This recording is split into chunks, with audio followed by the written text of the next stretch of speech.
Hi, welcome to Kakinada Kashmir farm. ఈరోజు నేను వడియాలు ములక్కాడ టమాటా కర్రీ తయారు చేయడం చూపిస్తున్నానండి. చూసేద్దాం రండి. ఆయిల్ వేసేసుకుందాం. ఆయిల్ వేడెక్కింది. ఉల్లిపాయలు వేసేసుకుందాం. ఉల్లిపాయలు ఎర్రగా వేసేసుకుందాం. ఉల్లిపాయ కొంచెం వేగింది. అల్లం వెల్లుల్లి పేస్ట్ వేసేసుకుందాం. ఇది కూడా దీంతో పాటు ఎర్రగా వేసేసుకుందాం. ఉల్లిపాయ వేగిపోయింది. అల్లం వెల్లుల్లి పేస్ట్ వేసుకొని ఇప్పుడు టమాటా ముక్కలు వేసేద్దాం. ఇందులో స్పూను సాల్ట్ వేసుకుని వేసుకుందాం. టమాటా మగ్గిపోయింది. బాగా మెత్తగా మగ్గింది.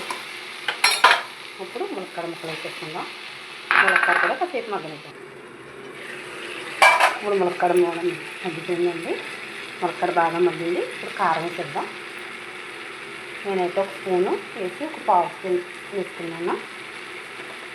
చిటికెడంత పసుపు. ఇంకా సాల్ట్ వేసాం కదండి, సరిపోతే వేసుకుందాం. ఇది కొంచెంసేపు వేగనిద్దాం. వేగాక వాటర్ పోసుకొస్తే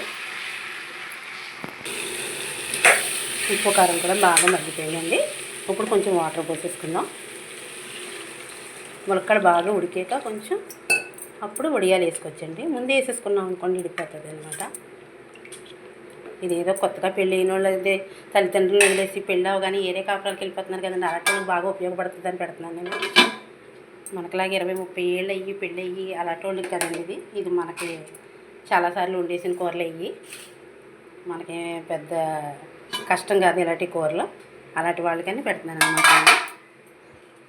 అలాంటి వాళ్ళకి బాగా ఉపయోగపడుతుంది కదా. దూరంగా వెళ్ళిపోతున్నారు కదండి పెళ్ళిళ్ళు అయ్యి, అందుకని అలాంటి వాళ్ళకి అనమాట. ఇది బాగా ఉడికాక అప్పుడు వేపుకున్న వడియాలు వేద్దామండి. ముందు వేసేసామంటే విడిపోతాయి అన్నమాట. ఇది పెసర వడియాలండి. ఇవి బాగా ఆయిల్లో వేపి పెట్టుకున్నాను నేను. తర్వాత కూర సగం ఉడికిపోయాక అప్పుడు వేసేసుకుందాం. వడియాలు వేసేసానండి. అంటే వడియాలు వేయడం తీయడం అవ్వలేదు. బయట అర్జెంట్ పని ఉంటాయని కొంచెం అలా వేసేసరికి మా పాప వేసేసింది అనమాట. ములక్కాడది ఉడికిపోయిన వెంటనే వడియాలు వేసేసుకుంటాను. ఇంకొంచెం సేపు ఉడకనిచ్చి కట్టేసుకుందాం.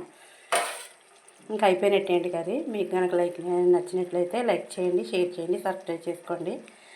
చూసి వెళ్ళిపోకండి ఫ్రెండ్స్, సబ్స్క్రైబ్ చేసుకోండి.